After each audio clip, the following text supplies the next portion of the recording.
இது ரூபவாகினியின் செய்திகள். நான் ரஜினி ஆண்ட்ரூ. நான் ஏசிஎம் கலீலுர் ரஹ்மான். ஜப்பான் பாராளுமன்றத்தின் மேற்சபை மற்றும் கீழ் சபை ஆகியவற்றின் அதிகாரம் பிரதமர் ஷின்சோ அபேக்கு கிடைத்ததையிட்டு ஜனாதிபதி மஹிந்த ராஜபக்ஷ வாழ்த்துக்களை தெரிவித்துள்ளார். ஷின்சோ அபேயின் வெற்றி ஜப்பான் மக்கள் அவர் மீது வைத்துள்ள நம்பிக்கைக்கு சிறந்த எடுத்துக்காட்டென ஜனாதிபதி தமது வாழ்த்துச் செய்தியில் மேலும் குறிப்பிட்டுள்ளார். ஜப்பான் பாராளுமன்றத்தின் மேற்சபை தேர்தலில் ஷின்சோ அபே மகத்தான வெற்றியை பெற்றார். இது ஜப்பான் அரசியல் ஸ்திரத்தன்மையையும் பொருளாதார அபிவிருத்தியையும் மேலும் உறுதி செய்யும் ஒரு சந்தர்ப்பமாகும் என ஜனாதிபதி மஹிந்த ராஜபக்ஷ குறிப்பிட்டுள்ளார். முன்னைய காலம் தொடக்கம் இலங்கைக்கும் ஜப்பானுக்கும் இடையே மிகவும் நெருங்கிய நட்புறவு நிலவுகின்றது.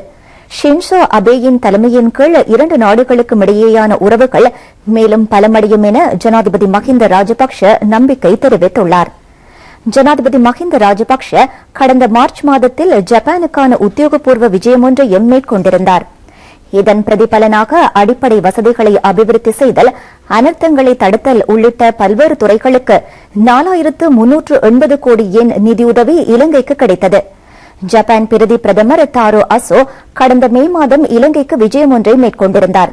அந்த சந்தர்ப்பத்தில் ஜனாதிபதியை சந்தித்த அவர் இலங்கையின் எரிசக்தி துறைக்கு தொழில்நுட்ப உதவி வழங்க இணக்கம் தெரிவித்திருந்தார். செப்டம்பர் மாதம் நடைபெறவிருக்கும் வடமாகாண சபை தேர்தலுக்கான வேட்புமனு தாக்கல் இன்று ஆரம்பமாகியுள்ளது. யாழ் மாவட்ட செயலகத்தில் முதலாவது வேட்புமனு இன்று தாக்கல் செய்யப்பட்டது. இலங்கை தொழில் கட்சி இன்று முற்பகல் முதலாவது வேட்புமனுவை தாக்கல் செய்துள்ளது. இந்த கட்சியின் முதன்மை வேட்பாளரான PJ தயானந்த உட்பட 19 வேட்பாளர்களின் வேட்புமனுக்கள் இவ்வாறு தாக்கல் செய்யப்பட்டுள்ளன. வேட்புமனு தாக்கல் செய்யப்படும் காலப்பகுதியில் குழப்ப நிலை ஏற்படுவதை தவிர்க்கும் வகையில் மாவட்ட செயலகத்தில் போலீஸ் சோதனைச் சாவடி ஒன்றும் அமைக்கப்பட்டுள்ளது. வடமாகாண சபை தேர்தல் முடிவடையும் வரை இது செயற்படும். தமிழ் தேசிய கூட்டமைப்பின் முதலமைச்சர் வேட்பாளர் தெரிவுக்கு எதிர்ப்பு தெரிவிக்கும் வகையில் வவுனியா மாவட்டத்திலும் கிளிநொச்சி மாவட்டத்திலும் பல சுவரொட்டிகள் ஒட்டப்பட்டிருந்தன. தமிழ் தேசிய கூட்டமைப்பின் முதலமைச்சர் வேட்பாளர் தொடர்பாக அந்த கூட்டமைப்பு பல சுற்று பேச்சுவார்த்தைகளை நடத்தி குழப்பமுற்ற நிலையில் தனது இறுதி தீர்மானத்தை அறிவித்திருந்தது. தமிழ் தேசிய கூட்டமைப்பின் முதலமைச்சர் வேட்பாளராக பாராளுமன்ற உறுப்பினர் மாவை சேனாதி ராஜாவை தேர்ந்தெடுக்குமாறு ஒரு தரப்பு கூறி வந்தது. அவ்வாறு இல்லாமல் ஒருவர் தெரிவு செய்யப்படும் பட்சத்தில் வவுனியாவிலும் கிளிநொச்சியிலும் எதிர்ப்பு வெளியிடப்படும் எனவும் அவர்கள் தெரிவித்திருந்தனர். இந்த நிலையில் தமிழ் தேசிய கூட்டமைப்பு தனது முதலமைச்சர் வேட்பாளராக முன்னாள் உயர்நீதிமன்ற நீதியரசர் CV விக்னேஸ்வரனை அறிவித்துள்ள நிலையில் இதற்கு எதிர்ப்பு தெரிவித்து வவுனியாவிலும் கிளிநொச்சியிலும் சுவரொட்டிகள் ஒட்டப்பட்டிருந்ததை காணக்கூடியதாக இருந்தது.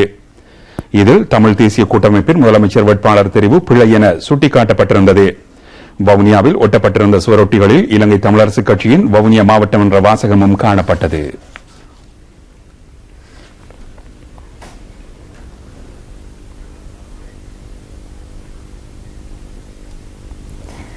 வடமாகாண சபை தேர்தலுக்காக ஐக்கிய மக்கள் சுதந்திர கூட்டமைப்பின் சார்பில் வலுவான குழு ஒன்று போட்டியிடும் என்று அமைச்சர் சுசில் பிரேமஜயந்த தெரிவித்துள்ளார். வவுனியாவில் ஸ்ரீலங்கா சுதந்திர கட்சியின் செயற்பாட்டாளர்கள் மத்தியில் உரை நிகழ்த்துகையில் அவர் இந்த விடயம் பற்றி குறிப்பிட்டார்.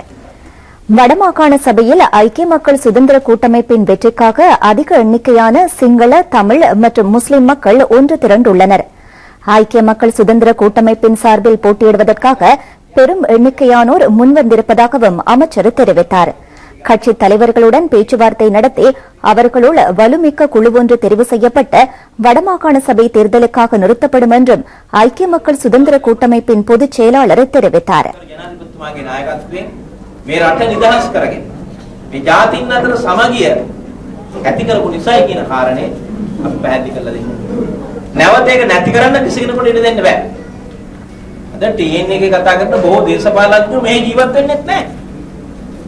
එක්ක ඒගොල්ලෝ තමිල්නාඩු නැත්තම් වෙනත් රටක මං අහනවා කොයි TN එකේ മന്ത്രിවරයාගේ ළමෙක්ද මෙහෙ නෙවෙයි පුලන්න මට කියන කොළඹ ඉස්කෝලේකට යනවද කියලා නේ. வடமாகாண இளைஞர்களின் தொழில் திறனை மேம்படுத்தும் நோக்கத்தில் அவர்களுக்கான தொழிற்பயிற்சி நெறி இலங்கை தொழிற்பயிற்சி அதிகார சபையின் பலந்தலை காரிநகர் தொழிற்பயிற்சி நிலையத்தில் சமீபத்தில் ஆரம்பித்து வைக்கப்பட்டது.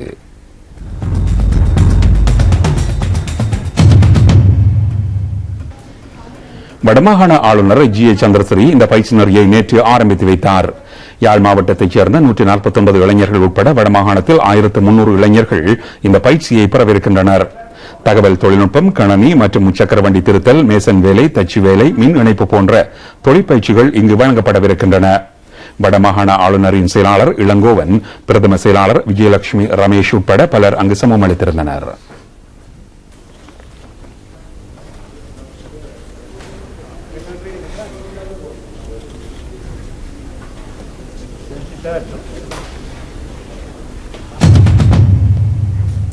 சின்ன வெங்காயத்திற்கான தேவை அதிகரித்துள்ளதை அடுத்து அதன் செய்கை வடபகுதியில் அதிகரித்துள்ளது.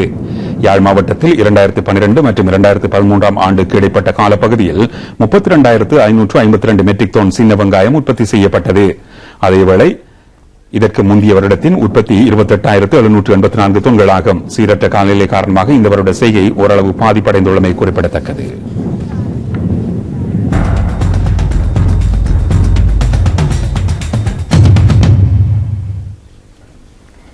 மன்னார் மாவட்டத்தின் மாந்தை பிரதேச செயலகத்திற்குட்பட்ட வட்டக்கண்டல் பாடசாலை கேட்போர் கூடத்தில் பிரதேச அபிவிருத்தி குழு கூட்டம் சமீபத்தில் நடைபெற்றது.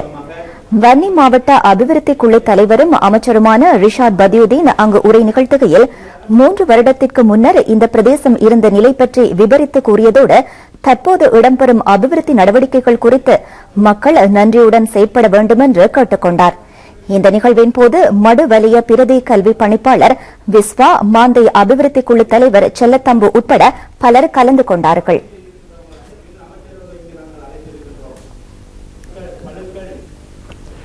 பாதிக்கப்பட்ட கொத்மலை பிரதேசத்திற்குட்பட்ட பெருந்தோட்டத்தைச் சேர்ந்த மக்களுக்கு பலதரப்பட்ட நிவாரணப் பொருட்கள் வழங்கப்பட்டன.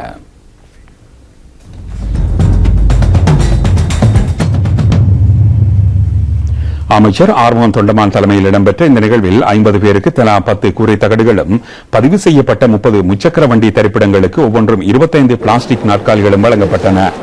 பிரதி அமைச்சர் முத்துசிவலிங்கம், பாராளுமன்ற உறுப்பினர் ராஜதுரை, மத்திய மாகாண சபை முன்னாள் உறுப்பினர்களான எம் ரமேஷ், எம் உதயகுமார், நூர்லிய பிரதேச சபை தலைவர் சக்திவேல் உட்பட பலர் அங்கு சமூகம் அளித்திருந்தனர்.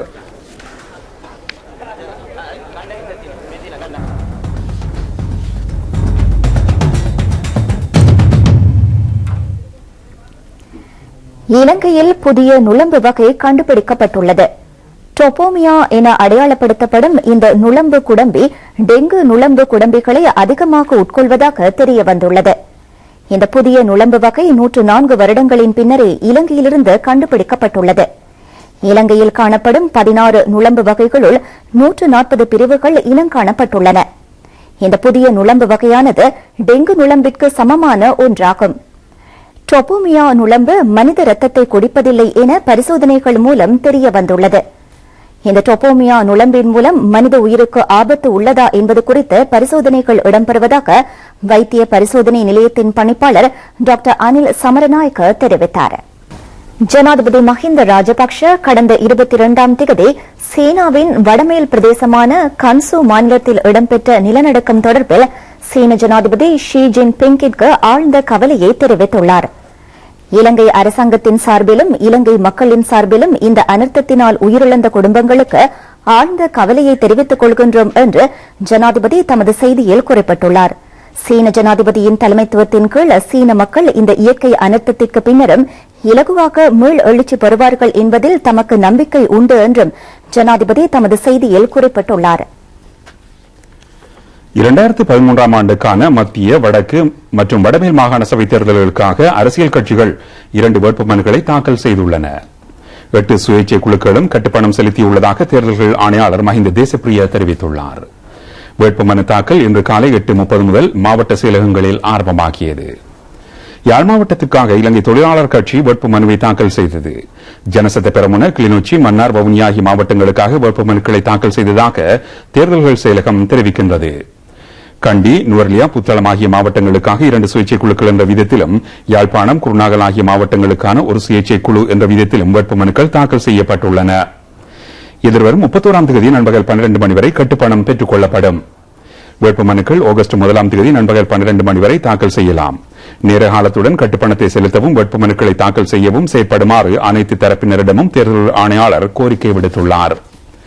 எதிர்வரும் மாகாண சபை தேர்தல்களில் வாக்களிப்பதற்காக பதிவு செய்யப்பட்டுள்ளார்களா என்பதை அரசு தகவல் மையத்தின் இலக்கங்களான 1919 என்ற இலக்கத்துடன் தொடர்பு கொண்டு உறுதி செய்து கொள்ள முடியும் என இலங்கை தகவல் தொழில்நுட்ப நிறுவனம் தெரிவித்துள்ளது. தேர்தல்கள் செயலகம் இந்த நிறுவனத்துடன் இணைந்து இந்த செயற்திட்டத்தை மேற்கொள்கின்றது. தாம் வசிக்கும் மாவட்டம், தேசிய அடையாள அட்டை இலக்கம் மற்றும் முழுமையான பெயரை வழங்குவதன் மூலம் தேர்தல் தொகுதி இலக்கத்தையும் பதிவு செய்யப்பட்ட இலக்கத்தையும் அறிந்து கொள்ள முடியும். 3 மொழிகளில் இந்த சேவை மேற்கொள்ளப்படுகின்றது. ஷிரால் லக்திலக மற்றும் மைத்ரி குணரத்ன ஆகிய மாகாண சபை உறுப்பினர்களின் பதவியினை இல்லாமல் செய்வதற்கு ஐக்கிய தேசிய கட்சி எடுத்த தீர்மானத்தை ரத்து செய்யுமாறு கோரி தாக்கல் செய்யப்பட்ட மனுவை விசாரணை செய்வதற்கு மேன்முறையீட்டு நீதிமன்றம் அனுமதி வழங்கியுள்ளது. இந்த மனு செப்டம்பர் 16ஆம் தேதி விசாரணைக்கு எடுத்துக் கொள்ளப்படும். மனு தொடர்பான விடயங்களை முன்வைக்குமாறு மேன்முறையீட்டு நீதிமன்றம் பிரதிவாதிகளுக்கு அறிவித்தல் விடுத்தது. எதிர்க்கட்சித் தலைவர் ரணில் விக்ரமசிங்கே உட்பட ஐக்கிய தேசிய கட்சியின் மத்திய குழு உறுப்பினர்கள் மனுவில் பிரதிவாதிகளாக குறிப்பிடப்பட்டுள்ளனர். தமது கட்சி உறுப்புரிமையை நீக்குவதற்கு முன்னர் தமக்கு நியாயமான ஒழுக்க விசாரணையோ அல்லது விடயங்களை முன்வைப்பதற்கான சந்தர்ப்பமோ கிடைக்கவில்லை என மனுதாரர்களான மாகாண சபை உறுப்பினர்கள் குறிப்பிட்டுள்ளனர். பொதுநலவாய ஒன்றிய மாநாட்டையொட்டியதாக உள்ளூராட்சி துறைசார் அபிவிருத்தி செயற்றிட்டங்கள் ஆரம்பிக்கப்பட்டுள்ளன. பொதுநலவாய ஒன்றியத்தின் உள்ளூராட்சி சங்கம், இலங்கை உள்ளூராட்சி நிறுவனங்களின் ஒன்றியம், அரச மற்றும் மாகாண சபைகள் உள்ளூராட்சி அமைச்சு என்பன ஒன்றிணைந்து இதனை நடைமுறைப்படுத்தியுள்ளன.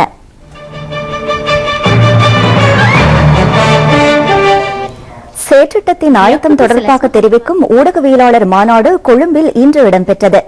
அரச கட்டமைப்பை பலப்படுத்தும் திட்டத்தை நடைமுறைப்படுத்துவதே இந்த செயற்றிட்டத்தின் பிரதான நோக்கமாகும். இனங்களுக்கு இடையே ஒற்றுமையை வளர்த்தல் மற்றும் மக்கள் எதிர்பார்ப்பை நிறைவேற்றுதல் என்பனவும் இந்த திட்டத்தில் உள்ளடங்கியுள்ளன. மஹிந்த சிந்தனை தொலைநோக்கு சிந்தனைக்கு அமைய உள்ளூராட்சி மாகாண சபை நிறுவனங்களை பலப்படுத்துவதற்கு முன்னுரிமை வழங்கப்படும். நிர்வாகம் மற்றும் நிதித்துறையை முறைமையாக கொண்டு நடத்துதல் மேலும் ஒரு நடவடிக்கையாகும். பொறுப்பு வாய்ந்த அதிகாரிகள் குழுவொன்றை உருவாக்குவது குறித்தும் விசேட கவனம் செலுத்தப்பட்டுள்ளது. செயற்றிட்டத்தின் மூலம் மக்களுக்கு கிடைக்கும் நிவாரணங்கள் குறித்து மாகாண சபைகள் உள்ளூராட்சி அமைச்சின் செயலாளர் RAAK ரணவக்க கருத்து வெளியிட்டார்.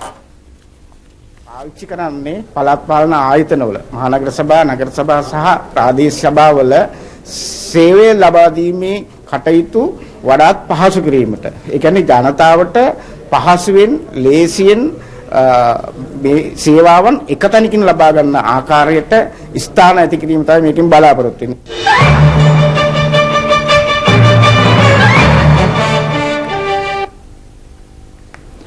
யாழ்ப்பாணம் அச்சுவேலி கைத்தொழில்பேட்டையின் முதல் கட்ட கட்டுமான பணிகள் இந்த வருடம் நிறைவடையும்.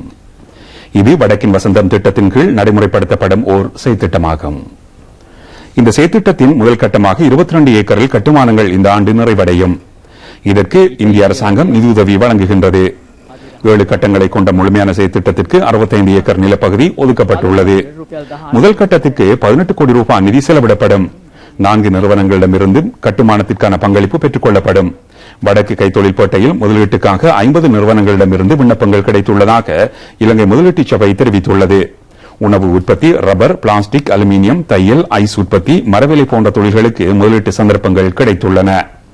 முதல் கட்டத்துடன் 3000 நேரடி தொழில் வாய்ப்புகள் உருவாகும். இந்த வேலை திட்டத்தினை ஐக்கிய நாடுகள் சபையுடன் இணைந்த நிறுவனம் ஒன்று வழிநடத்துகின்றது. பாரம்பரிய கைத்தொழில் அமைச்சு தொழிற்பேட்டையின் செயற்திட்டங்களை நடைமுறைப்படுத்துகின்றது.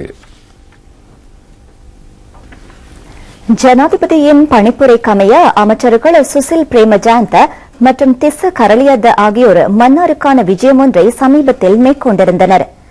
தேசிய இளைஞர்கள் சபைகள் மன்றத்தில் நடைபெற்ற சந்திப்பொன்றில் வடமாகாண சபை தேர்தல் பற்றி கலந்துரையாடப்பட்டது. பலதரப்பட்ட விடயங்கள் அங்கு ஆராயப்பட்டன.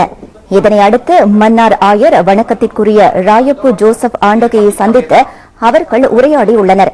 இந்த நிகழ்வுகளில் இளைஞர்கள் சபை மன்ற பிரதி பணிப்பாளர் MN மொனாஃபர், வடமாகாண ஆளுநரின் இணைப்பாளர், மன்னார் மறைமாவட்ட குரு முதல்வர் அருட்பணி விக்டர் சூசை உட்பட பிரமுகர்கள் பலர் கலந்து கொண்டார்கள்.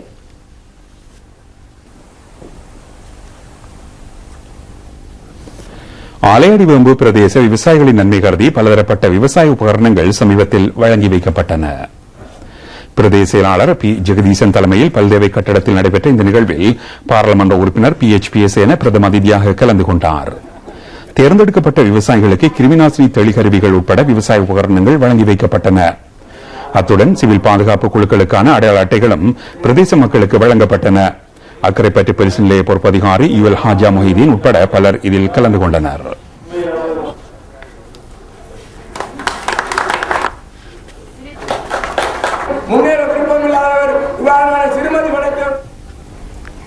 மிக புராதனமான உடப்பு திரௌபதி அம்மன் ஆலய ஆடி மாத மகோற்சவத்தில் தீமிதிப்பு நிகழ்வு நேற்று நடைபெற்றது. மிக விமரிசையாக நடைபெற்ற வசந்த மண்டப பூஜையை அடுத்து திரௌபதி அம்மன் உள்வீதி வலம் இடம்பெற்றது. இதன் பின்னர் தீமிதிப்பு நிகழ்வு ஆரம்பமாகியது. 50 நிமிடங்கள் நீடித்த தீமிதிப்பு நிகழ்வில் நாட்டின் சகல பகுதிகளையும் சேர்ந்த ஆயிரக்கணக்கான அடியவர்கள் கலந்து கொண்டார்கள்.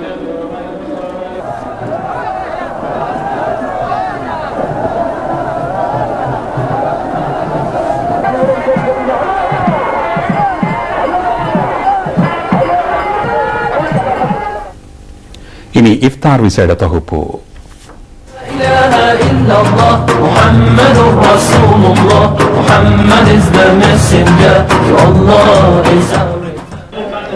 மேல்மாகாண ஆளுநர் அஷேக் ஆலவி மௌலானாவின் ஏற்பாட்டில் இஃப்தார் நிகழ்வு சஹரான் வைபவ மண்டபத்தில் நேற்று சிறப்பாக நடைபெற்றது. இந்த நிகழ்வில் சிரேஷ்ட அமைச்சர், அமைச்சர்கள், பிரதி அமைச்சர்கள், பாராளுமன்ற உறுப்பினர்கள், அரசியல் பிரமுகர்கள் உட்பட பலர் கலந்து கொண்டனர். மகரிப் தொழுகையுடன் துவா பிரார்த்தனையும் அங்கு இடம்பெற்றது. சமூகம் அளித்தவர்களுக்கு ராப்போசன விருந்தும் வழங்கப்பட்டது.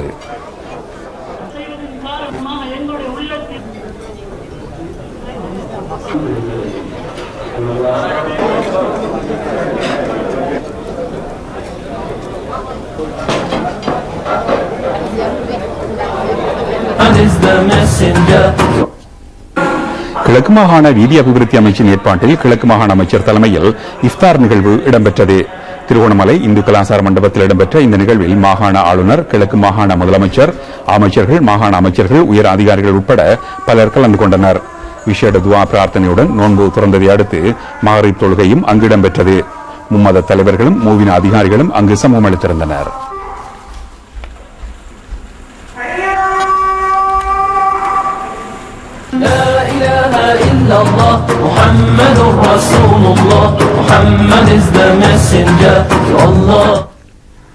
தேசத்திற்கு மகுடம் தேசிய அபிவிருத்தி வேலைத்திட்டத்தை ஒட்டியதாக நடைபெறும் நடமாடும் சேவைகள் மக்களின் பாராட்டை பெற்றுள்ளன. காகாலே, குருநாகல், புத்தளம் ஆகிய மாவட்டங்களில் 2731 கிராம சேவை உத்தியோகத்தர் பிரிவுகளில் நடமாடும் சேவைகள் இடம்பெறுகின்றன. யாப்புகுவ பிரதேசத்தில் 39 நடமாடும் சேவைகள் இடம்பெற்றன. பொருளாதார அபிவிருத்தி அமைச்சர் பசில் ராஜபக்சவின் ஆலோசனைக்கு அமைய இது நடைமுறைப்படுத்தப்படுகின்றது. மக்களின் தேவைகளை இனங்கண்டு பிரச்சினைகளை விரைவில் தீர்ப்பது இதன் நோக்கமாகும். குருநாகல், புத்தளம் ஆகிய மாவட்டங்களில் சுமார் 32 லட்சம் மக்கள் நிவாரணம் பெறுவார்கள்.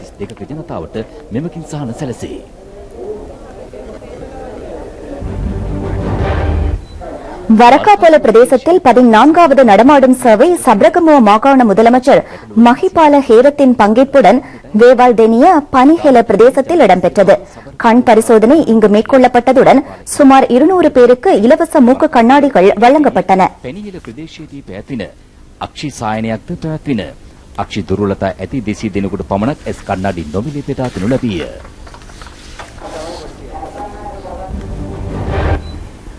பனுவஸ்னுவர கிராம சேவையினர் பிரிவில் 64 நடமாடும் சேவைகளை நடைமுறைப்படுத்தும் திட்டத்திற்கு அமைவாக 10வது நடமாடும் சேவை முனிஹிரியாகம பிரதேசத்தில் அண்மையில் இடம்பெற்றது.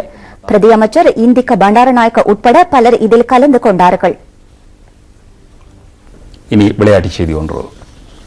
25வது தேசிய இளைஞர் விளையாட்டு விழா ஆரம்பமாகியுள்ளது. ஆரம்ப நிகழ்வு புலனறுவை தேசிய விளையாட்டு மைதானத்தில் இன்று மாலை இடம்பெற்றது. இது 28ஆம் தேதி வரை நடைபெறும். 1986ஆம் ஆண்டு இளைஞர் விளையாட்டு விழா கொழும்பு சுகதாச மைதானத்தில் நடைபெற்றது. இம்முறை விளையாட்டு விழாவில் 16 தடகள போட்டிகளுக்காக 20 வயதுக்கு கீழ்ப்பட்ட பெண்கள் மற்றும் 20 வயதுக்கு கீழ்ப்பட்ட ஆண்கள் என்ற பிரிவில் போட்டிகள் இடம்பெறுகின்றன. இதற்கு மேலதிகமாக கரப்பந்தாட்டம், உதைப்பந்தாட்டம், கயிறுழுத்தல் போன்ற போட்டிகளும் இடம்பெறும். நாட்டின் அனைத்து மாவட்டங்களையும் பிரதிநிதித்துவப்படுத்தும் வகையில் போட்டியாளர்கள் இதில் கலந்து கொள்ள உள்ளனர்.